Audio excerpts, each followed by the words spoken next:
Fala aí pessoal, beleza? Aqui é Totti Cavalcante, vamos seguir então para a aula 12 do tutorial Golang para Web. Nessa aula a gente vai mexer então no User Model. Quero pedir para vocês, se puderem dar uma força para o projeto, né? Se curtirem o projeto aqui, o site, o conteúdo do site códigofluente.com.br, né? Eu peço que vocês divulguem nas suas redes sociais, com os amigos, para dar uma força ao projeto. Também passarem lá na página do Código Fluente no Facebook e darem um joinha. Aqui tem o link da página do Código Fluente no Pinterest, meus links de afiliados aqui na Hosting DigitalOcean1.com. Aqui o link para o código da branch dessa aula. Aqui são links de comunidades para vocês se conectarem a outros devs e ampliarem o networking. Aqui meu LinkedIn, pode me adicionar se quiser. Aqui meu GitHub, né, de novo, se vocês quiserem me seguir lá também. E é isso, então vamos seguir. A gente vai revisitar o modelo de dados para adicionar alguns recursos que precisaremos mais tarde e também para dar mais uma visão geral de alguns padrões de design comuns do Redis. O Redis oferece algumas vantagens em termos de desempenho e flexibilidade, mas requer um certo cuidado na perspectiva do programador para usar ele efetivamente. Na aula passada a gente moveu o código que lida com o Redis para a pasta Model, aqui eu coloquei até em azul, né? A gente pode olhar, deixa eu abrir aqui o GitHub. Cadê? Na branch dessa aula. Já deixar aqui aberto. Então tá aqui, ó. Pasta Models. Aqui, ó. Estou utilizando o Redis aqui. Isso tudo a gente vai explicar.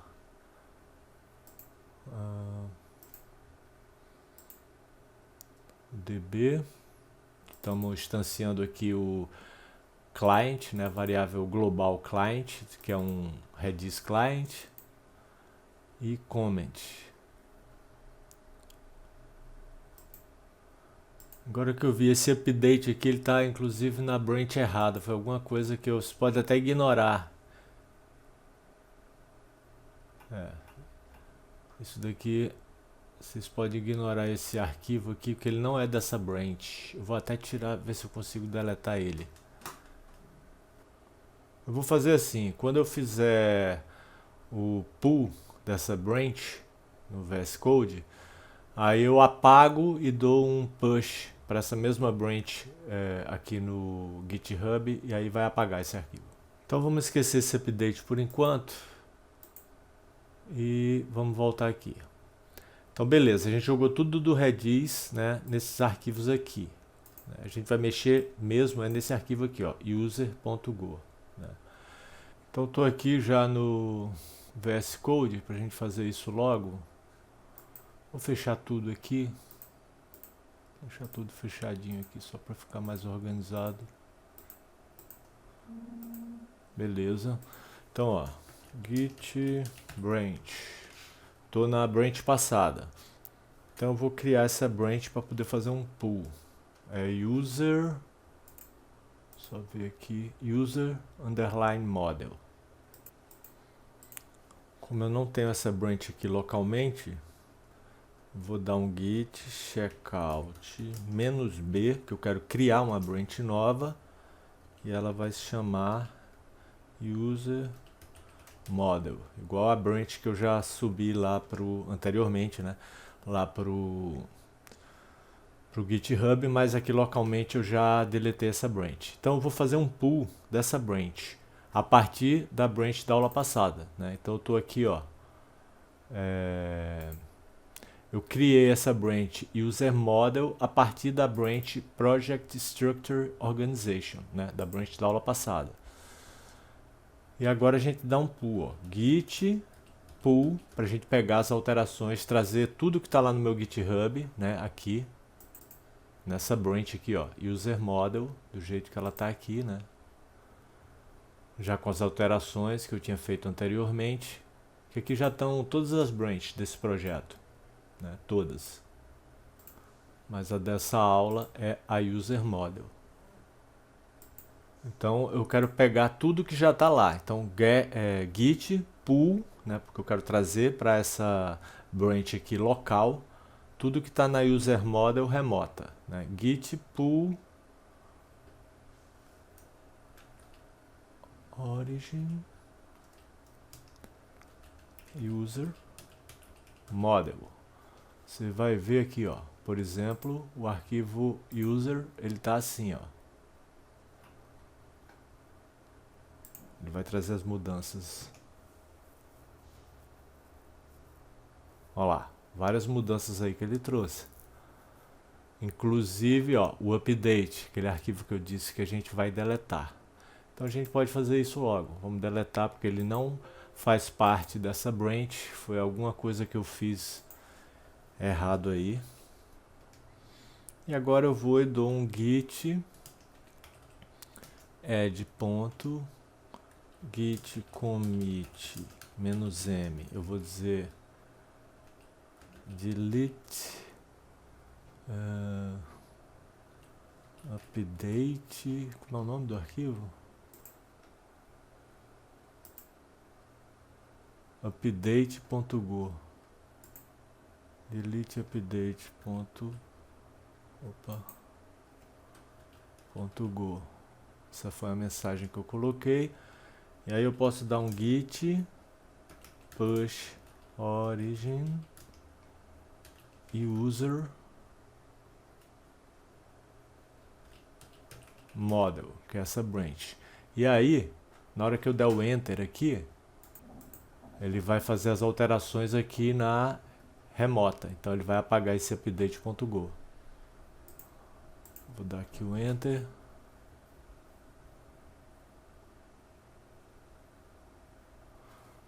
Beleza, um CLS aqui para limpar e vamos ver lá. Vou dar um refresh aqui. Beleza, apagou, tá vendo? Agora a gente pode começar a explicar o código, esse código todo aqui, né? Vamos só ver se está funcionando. Eu vou aqui para baixo só para pegar aqui, copiar os comandos aqui para ligar o servidor. Primeira coisa, tem que ligar o Redis, né? Então vou abrir meu Ubuntu aqui no Windows. Opa. Para ligar o Redis. Redis Server, pronto, já está rodando. E agora, dentro da pasta do projeto, eu posso rodar o... Opa, peraí. Melhor copiar aqui. Aliás, antes eu tenho que fazer uma coisa. Eu tenho que trocar a porta. Porque aqui a porta 8000 do meu computador ela já está ocupada. Eu vou botar na 8001.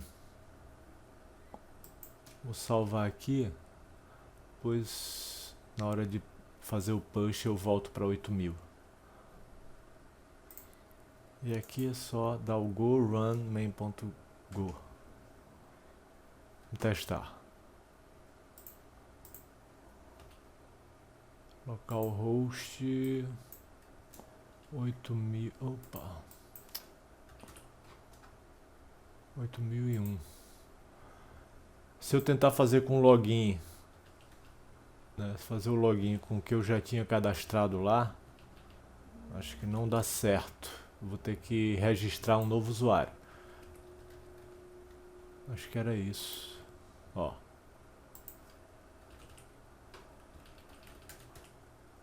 Opa. 1, 2, 3, 4, acho. Tá vendo? Ó? Não vai. Então a gente vai ter que registrar de novo. Porque com essas mudanças a gente não consegue acessar o usuário que a gente já tinha registrado. Então vamos lá, criar um usuário novo.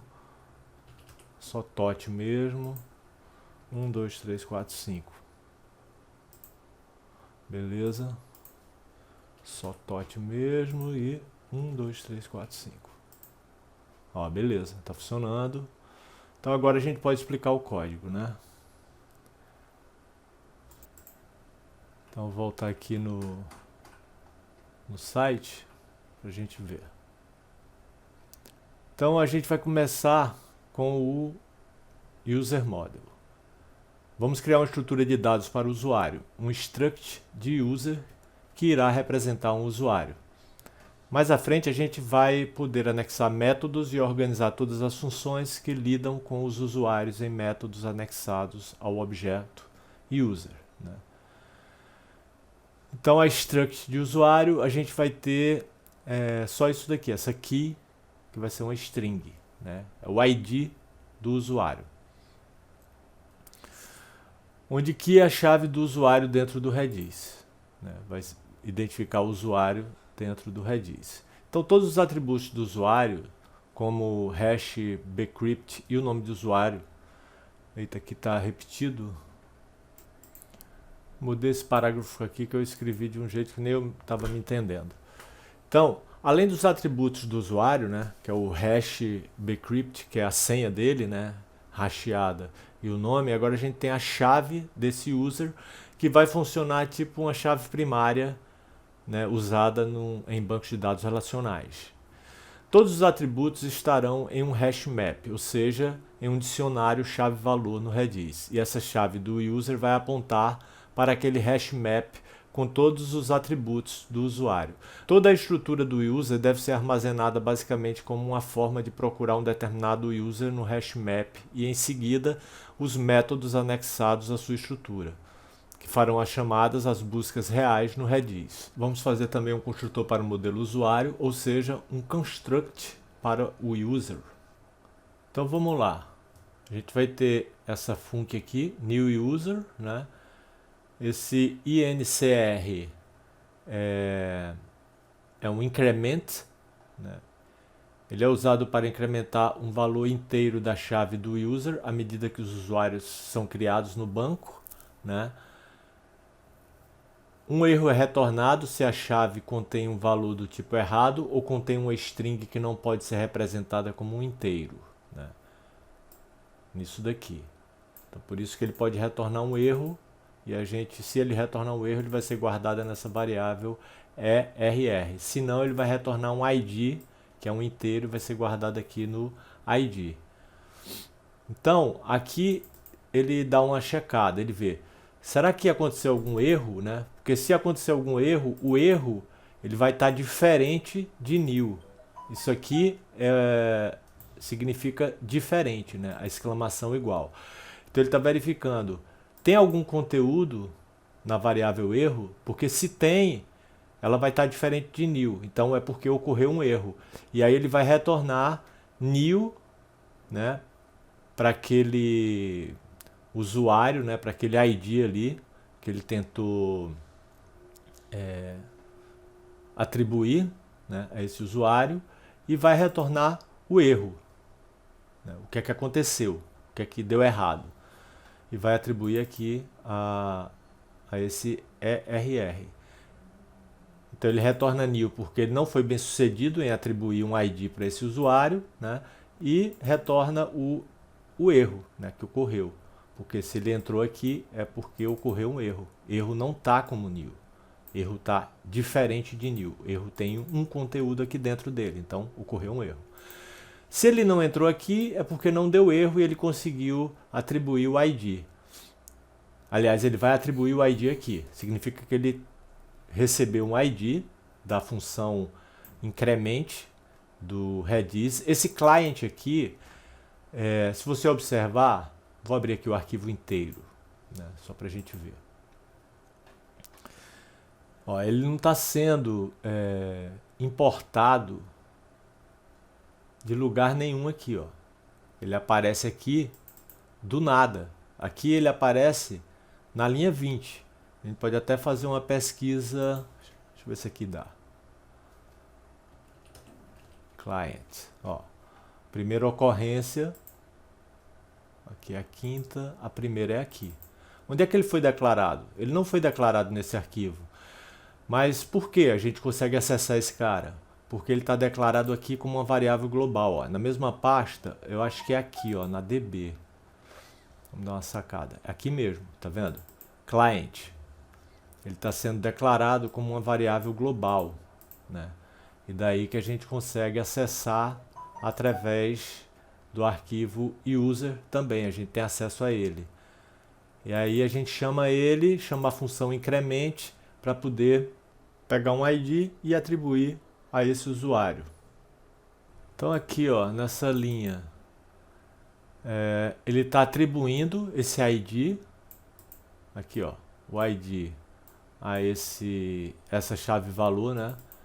A chave é user e o valor é o ID que a gente pegou através do client do Redis, através da função increment dele, né?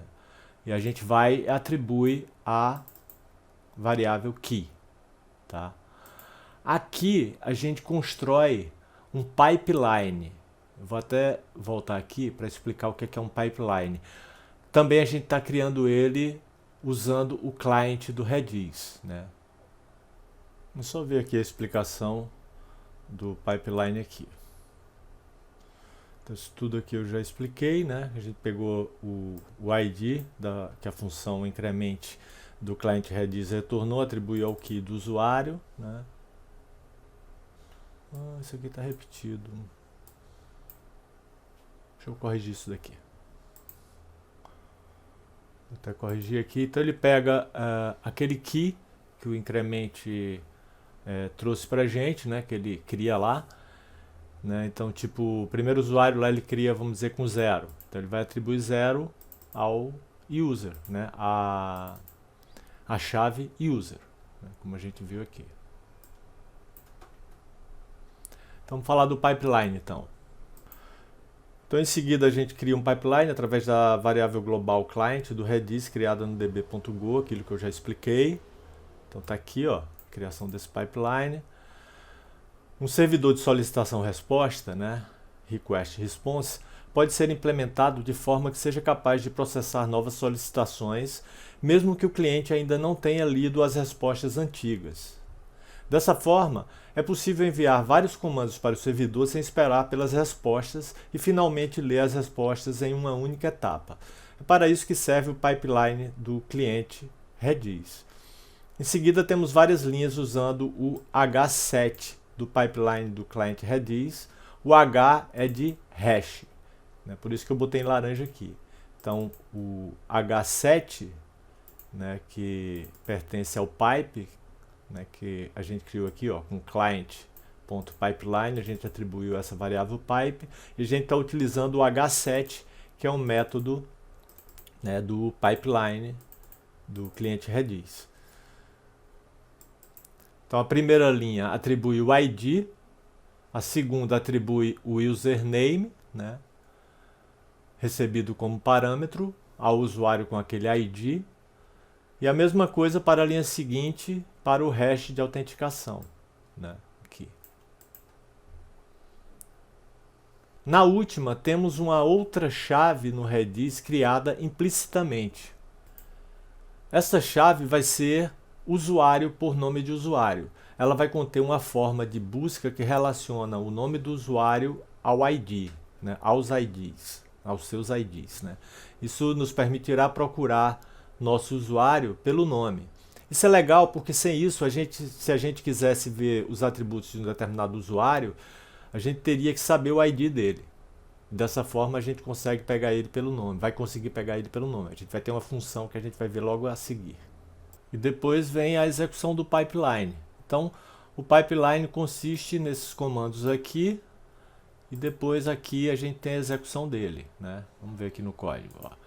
Aqui a gente pega a key gerada pelo increment, atribui ao key, aqui a gente cria a variável pipe, que vai ser do tipo pipeline, do cliente Redis, e aqui a gente constrói o pipeline, né, o pipeline. Aqui a gente executa ele, se houver um erro ele vai retornar esse erro e new para o pipeline que ele tentou rodar e deu erro. E se não houver erro, significa que ele não vai cair aqui, vai passar direto e vai retornar esse user que tem essa key e vai retornar new para o erro, porque não houve nenhum erro. Se ele chegou aqui é porque não houve nenhum erro. Então a explicação é essa, para essa parte aí do pipeline, né? Deixa eu ver aqui. Tá, aqui tem uma explicação para esse underscore. O underscore recebe um array com os comandos executados como resultado do pipe.exec. Então ele não vai interessar muito. Caso haja algum erro na execução do pipeline, a variável erro receberá algum conteúdo e cairá no if e retornará new para o user e retornará também a informação do erro, isso eu já falei. Caso tudo ocorra bem, vai retornar um ponteiro para o usuário com aquele ID e new caso ele não exista. Temos também a função getUsername, que vai retornar um ponteiro para uma estrutura user que guarda as informações de um usuário específico. O result retorna uma string. Vamos ter a mesma coisa para o hash, né? Agora a função que vai verificar as credenciais de autenticação do usuário, que é a authenticate. No código ela está aqui, ó. E ela é chamada, cadê? Deixa eu ver aqui, authenticate user. Ó, ela é chamada aqui, ó. Tá vendo? Porque ela é uma função, né, do user. Então, ó, vamos ver aqui.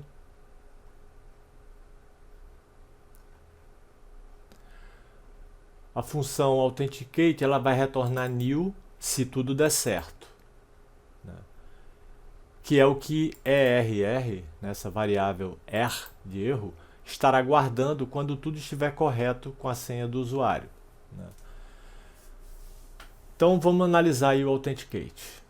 Ela tenta pegar o hash de autenticação daquele usuário, ou se der errado, ela vai pegar um erro. Aí ela verifica, tem algum erro, né? O erro está diferente de new, porque quando ele está diferente de new, significa que ele tem um conteúdo, significa que ocorreu um erro, né? É isso que eu estou dizendo aqui, né? O Redis pode estar desconectado, por exemplo, e dar um erro, né? Seguindo, a gente tem essa... Cadê? Então aqui ele pega o hash, né, daquele usuário, se der algum problema ele vai retornar o erro. Aqui ele, através do bcrypt, né, que a gente já falou aí nas aulas anteriores, ele pega esse método do bcrypt, que é compare hash and password, e faz a explicação aqui, ó. Ele retorna um erro quando a senha e o hash não correspondem, né? O cara digitou uma senha errada lá, né? Então o compare hash and password compara uma senha bruta com uma senha com hash, né? Ele compara uma senha com hash bcrypt com seu possível equivalente em texto simples e retorna nulo em caso de sucesso ou erro em caso de falha, né? Então, se alguma coisa acontecer errado no compare hash password, ele vai retornar um erro, senão ele retorna nulo, significa que passou tudo certo ali nele. Aí ele vai para outra verificação que é aqui, ó, usando esse mismatch hash and password, né? A função mismatch hash and password do bcrypt compara a senha com o hash, ou seja, a senha que o usuário digitou e que passou pelo algoritmo bcrypt de hash, e compara com a senha armazenada já hasheada, né, daquele usuário. Se não corresponder certinho, ele entra no if e retorna erro de login inválido, né? Se não, é porque está tudo ok com a senha digitada, com o hash armazenado, tudo correspondendo certinho. Aí ele retorna o que tiver em erro, né, em ER, que no caso será new quando tudo estiver ok, né? Porque se... Deixa eu mostrar aqui, cadê? Se ele passou nesse primeiro if, né, nessa primeira verificação, né, deu tudo certo. Se ele passou aqui nessa... Aqui ele chama a compare hash and password. Se ocorreu algum erro aqui, esse erro vai estar com algum conteúdo lá. Aí ele vai verificar se esse erro, né, isso que chegou aqui, né, do bcrypt compare hash and password, né, o conteúdo que chegou aqui, que pode ter sido new, se deu tudo certo, ou pode ter ocorrido um erro. Ele vai verificar se aquele erro, ou possivelmente um new, né, se tudo estiver correto, foi igual, né, foi exatamente igual a isso daqui, ó, o que retornar do bcrypt mismatch hash and password, ele vai cair aqui. Ou seja, a gente vai ter que ter algum conteúdo aqui, né, no erro, ou seja, vai ter que ter ocorrido algum erro aqui, e aqui, e esse erro aqui, ele vai ter que ser igual ao erro retornado pela error mismatch hash and password, para entrar nesse if. E aí ele vai dizer, opa, login inválido, né, alguma coisa aí você digitou errado. E se ele não caiu aqui, nem aqui, né, ele vem aqui para cá e retorna o erro, que nesse caso, se ele não caiu nem aqui, significa que o erro está guardando nil, porque deu tudo certo. Se o erro tiver conteúdo, ele nem vai chegar aqui, né, porque ele vai cair aqui, nesse if, vai retornar erro de login inválido, ou vai retornar simplesmente o erro, né, nesse primeiro if aqui, né. Se na hora dele pegar o usuário ali pelo hash, né, get hash, na hora dele pegar o hash daquele usuário e retornar um erro, ele já cai aqui e retorna, né. Então, ó, vai retornar nisso tudo der certo, que é o que ERR estará guardando quando tudo estiver correto com a senha do usuário, né. Ou, sei lá, se não houver falha também no Redis. Porque às vezes o cara pode digitar correto, mas aí o Redis desligou por algum motivo, sei lá, ficou inacessível e aí vai dar o erro também. Isso aqui eu acho que a gente já falou, né? Acho que eu já acabei de falar tudo isso daqui.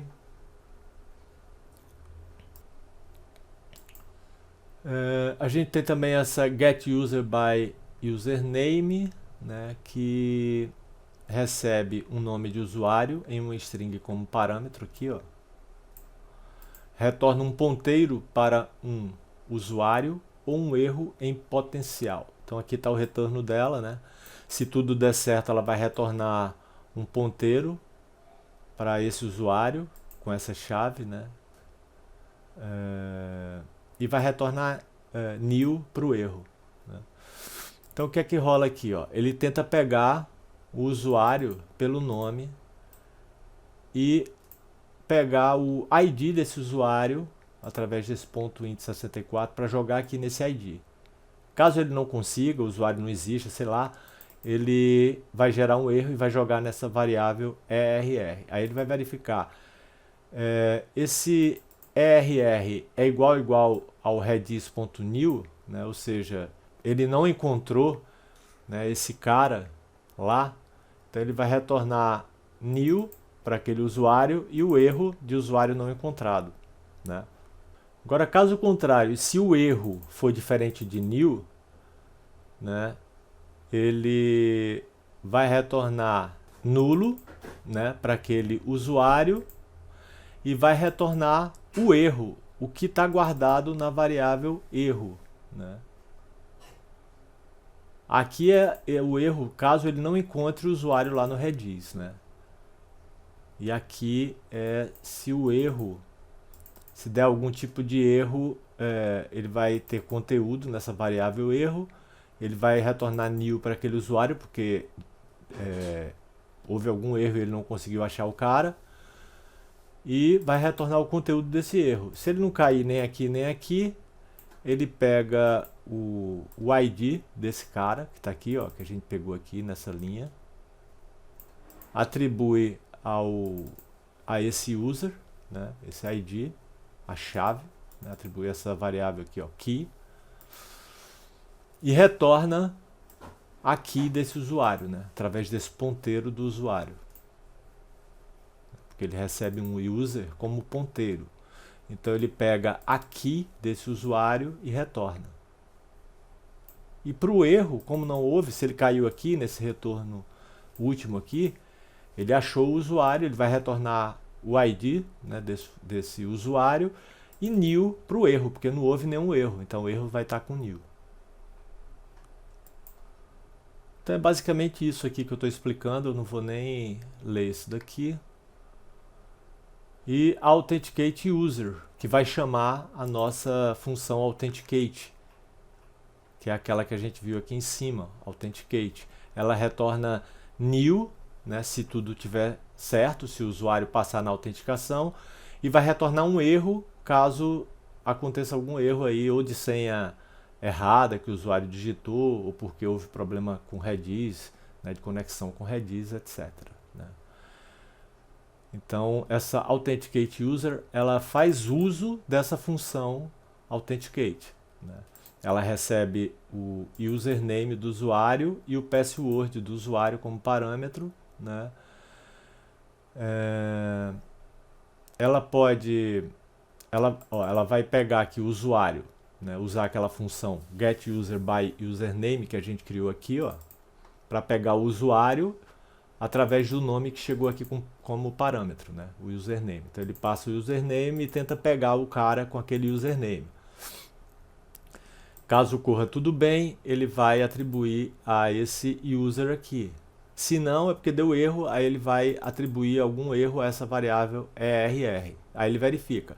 ERR está com conteúdo, ou seja, ela está diferente de new? Tá. Então ele vai entrar e vai retornar o erro. Se ela está como new, está igual a new, é porque não teve erro, né? E aí ela vai retornar o que retornar ali da chamada através do user, né?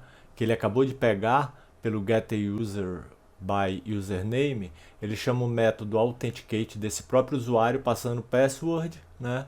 E aí se tudo ocorrer bem, ele retorna new. Ou seja, deu tudo certo na autenticação lá do usuário. Né? Então é isso. Vamos só ver aqui se tem mais coisa. Tem a Register User também, que a gente vai mudar. Ela vai ficar desse jeito que está aqui. Então ela recebe como parâmetro o nome do usuário, o password, tudo como string, né? Então ele pega o defaultCust para gerar o bcrypt, né? E atribui a esse cust aqui. Esse custo de gerar um hash bcrypt, ele é configurável, mas a gente está pegando aqui o default, né? Aí aqui ele gera a password com o hash, né? Aqui ele pega essa password que chegou como string, né? E chama esse método do bcrypt, generate from password, e vai gerar o hash, né? A password hasheada através da chamada dessa função do bcrypt, passando o password como parâmetro aqui para esse byte, essa array de byte, passando o cust, defaultCust. E aí ele tenta gerar esse hash. Se der tudo certo, ele atribui o hash a essa variável hash. Se não, é porque deu erro, e aí ele atribui o erro a essa variável ERR. Aí o hash vai ficar como new e o ERR com algum conteúdo. Se der tudo certo, o hash vai ter o seu conteúdo e o ERR vai estar como new. Aí ele verifica, ERR está diferente de new? Se está diferente é porque houve um erro, ele vai e retorna o erro. Se não, ele chama o new user, passa o username para o construtor desse novo usuário, né? Passa o hash desse cara que acabou de ser criado através do generate from password, do bcrypt, né? E retorna esse ERR que, se chegou aqui, ele vai estar como new porque não houve erro, né? E basicamente é isso, né? Aí para testar, né, a gente já fez isso, não vou testar de novo, né? Tem que ligar o Redis, né? Depois acessar aqui, ó, localhost na porta 8000. Lembrando que no meu caso aqui eu fiz a alteração para 8001, mas o que está lá no GitHub está na porta 8000, mas vocês podem trocar aqui, ó, no main.go, aqui. Vocês podem botar a porta que vocês quiserem, 8080, sei lá. No meu caso aqui eu estou pondo na 8001 só por uma questão aqui das portas ocupadas aqui da minha máquina. Então é isso, a gente fica por aqui. Eu peço que vocês, se tiverem curtido, divulguem com os amigos nas redes sociais de vocês. Passem lá na página do Código Fluente no Facebook e deem um joinha. Aqui é o link da página do Código Fluente no Pinterest, meus links de afiliados na Hosting, DigitalOcean e One.com. Tem esse link aqui para doações, quem quiser fazer doações aí em qualquer valor, não estipulo valores, fiquem à vontade. Valeu, obrigado, até a próxima e bons estudos!